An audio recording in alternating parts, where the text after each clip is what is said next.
Good afternoon, everyone. This is Matt over at MilestoneCapitalGrowthPortfolio.com. Today is Thursday, October 8th. Okay, well, another non-event for the Fed with the FOMC meeting minutes that were released today. Same news, but why not push the market higher? Okay, we've had an epic run. Fed's still worried about global growth, blah, blah, blah, blah, blah, blah.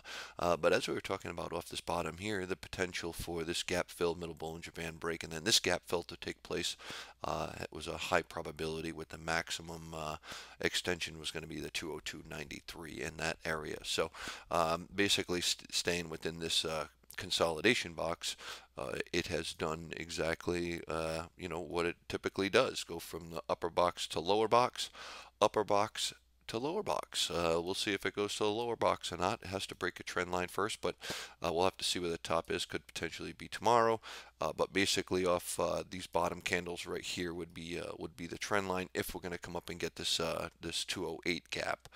So if it holds this support, it should crank over. But we have this middle Bollinger Band and gap right here that we're going to have to contend with first, and you figure that this is going to follow that. But that gap was filled, so we'll get rid of that 199. So that one's all done.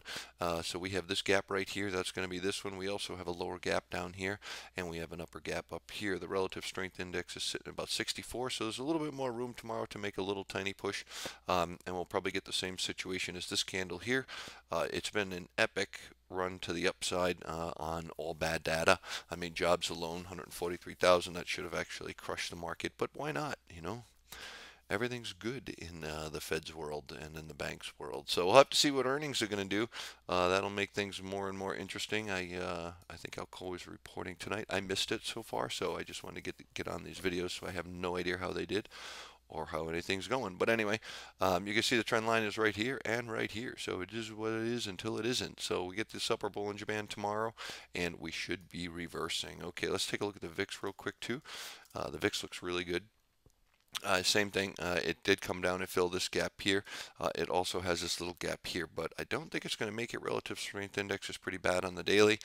Same thing, another consolidation box. Here's the high, here's the low, and it made that move. And just like the SPY, there's going to be a reversal point, and the reversal point is going to be have to get over this here before we get this. So typically what's going to take place is we could hit this 100-day moving average tomorrow at 2032, and that would be the optimum entry for some kind of reversal, or at least a bounce up into this trend line. So we'll have to manage that as we go.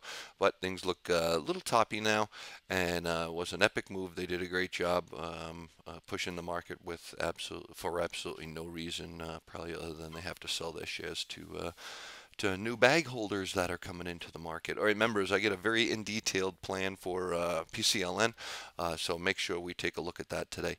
And we will see everybody in the live chat room tomorrow. Have yourself a great day.